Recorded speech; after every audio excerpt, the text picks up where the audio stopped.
Now keep in mind that there are two types of strokes. There's the embolic or ischemic stroke, which you know by now an embolism is caused by a clot. That's a clot traveling to the brain, blocking off a blood vessel, right? But there's another type of stroke. And the other type of stroke is called a hemorrhagic stroke. It's not caused by a clot. It's when a fragile blood vessel in the brain breaks open and bleeds. And those types of strokes are devastating and can kill you, or can put you in a nursing home for the rest of your life. That's the worst possible thing that can happen, is a hemorrhagic stroke. Now, which type of strokes are more prevalent in this country? The embolic stroke or the hemorrhagic strokes?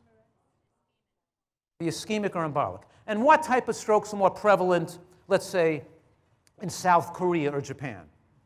The hemorrhagic stroke, because they eat much more salt, and their diet is more fish, more salted vegetables, and lower in bacon and cheeseburgers. And they have lower cholesterol. Here's what I'm saying.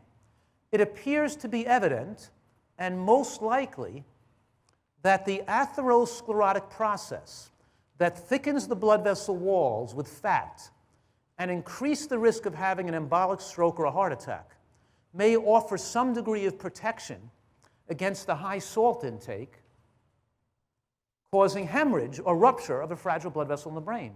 Because we also know that people with very low LDL cholesterols are at increased risk of having hemorrhagic stroke if they salt their food. Here's what I'm saying to you. I'm saying to you, on a plant-based diet, you dramatically remove your risk of an ischemic or embolic stroke, but you don't reduce your risk of a hemorrhagic stroke. You increase your risk of a hemorrhagic stroke if you're still on a high-salt diet. Did you get that? We don't want to just switch your stroke from a hemorrhagic stroke, from an embolic to a hemorrhagic stroke. We want to reduce all causes of strokes.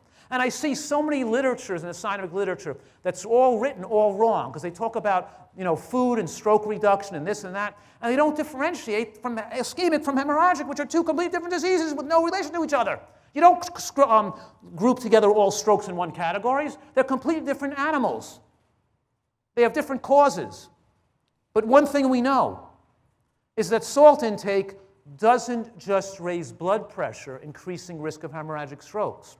Salt intake gradually over time weakens the endothelial lining, causes chronic inflammation, causes microvascular hemorrhaging and bleeding, gentle, slow bleeding into the brain tissue before the vessel ruptures and hemorrhages. In other words, a high salt diet, salt in your diet, gradually weakens the interior lining of your blood vessels, reduces nitric oxide formation in the interior lining, over time increasing your risk of having a hemorrhage in your brain. You're making a big mistake if you're going to move your diet to a vegan or plant-based diet and still use salt liberally on your food. A big mistake. Diet and autoimmune disease. Let's move on.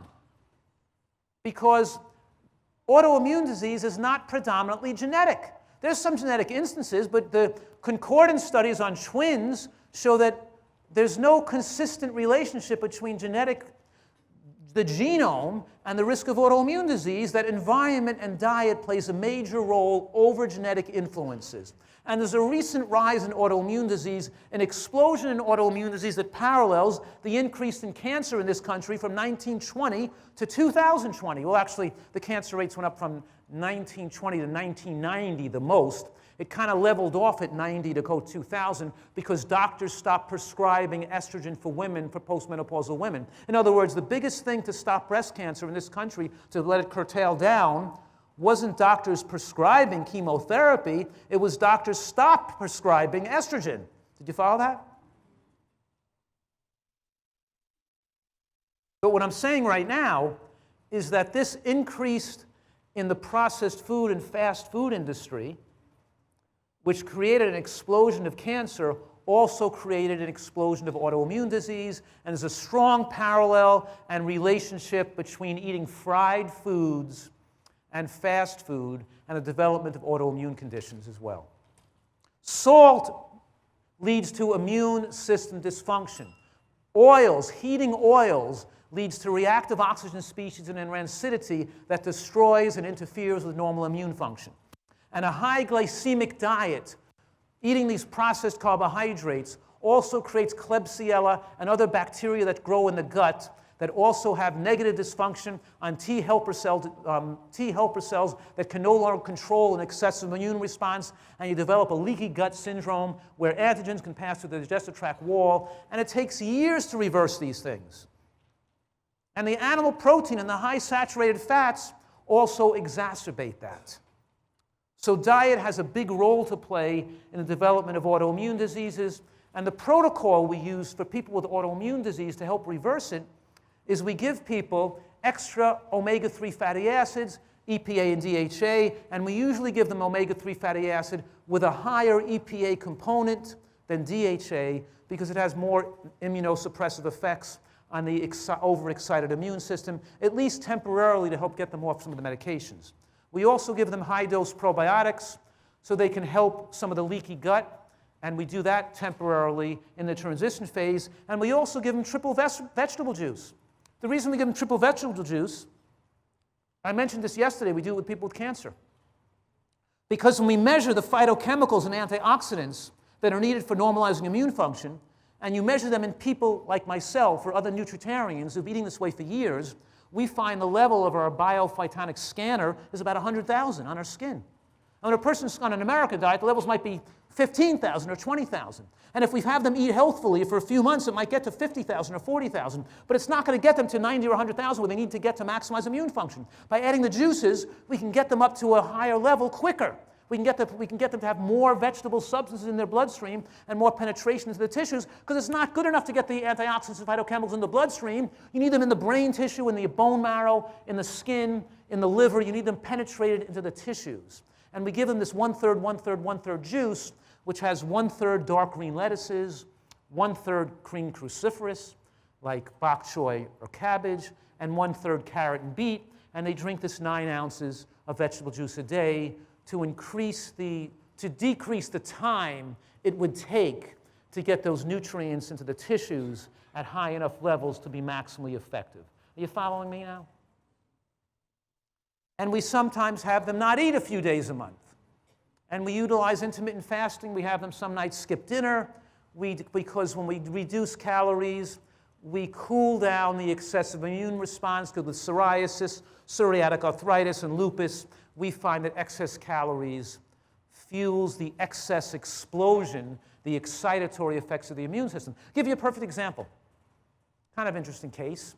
One guy came into me with psoriasis that was very severe over his whole body, and I fed him a healthy diet for a while, and I put him on a 1-week fast, and he followed a pretty much raw food type diet after that, and he came back to me in a few months where he started to be a little malnourished. No psoriasis, of course, that was cleared up.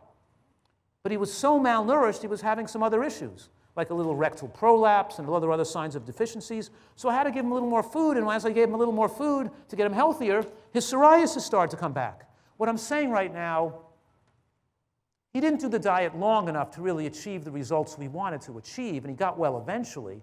But in that interim phase, there was an art there of giving him the right amount of calories, but not too much or too little, because as we gave him too much calories, his psoriasis came back, and as we did too little calories, other things happened. So in other words, the excess calories and the episodic, intermittent, and periodic fastings help people with Crohn's disease, ulcerative colitis, and lupus particularly, especially if they're not on these dangerous drugs. And the reason we're giving these juices and the probiotics and even the fish oils is to get them off the drugs faster, because the immunosuppressive drugs that rheumatologists use for autoimmune conditions are powerful cancer-causing drugs.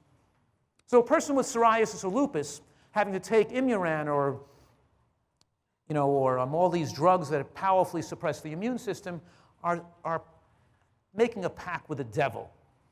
They're using a drug to make them feel a little better at the expense of taking 10 or 20 years of their life down the road when they get cancer.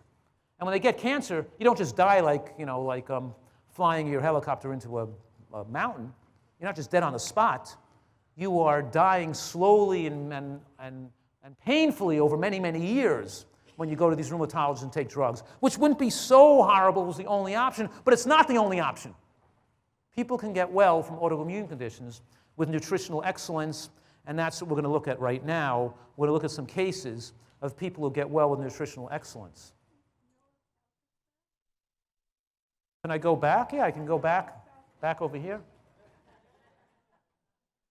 No alfalfa sprouts is what you were looking at, because alfalfa sprouts contain a substance called cannabinoid, which is excitatory for lupus and arthritis. We give people sprouts, yes, but not alfalfa sprouts.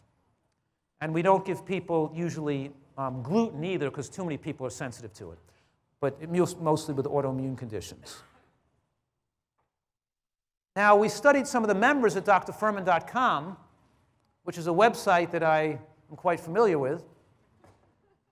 And the people who had acne found that, about 90% of them showed their acne improved in a short period of time, and most of them got rid of it. About 70% had no more problem anymore. And these people weren't 100% compliant. They're just members of the website. With psoriasis, we had 33 people we had claimed they had psoriasis there, and 97% showed significant improvement, and 82% showed dramatic and complete improvement. It's incredible.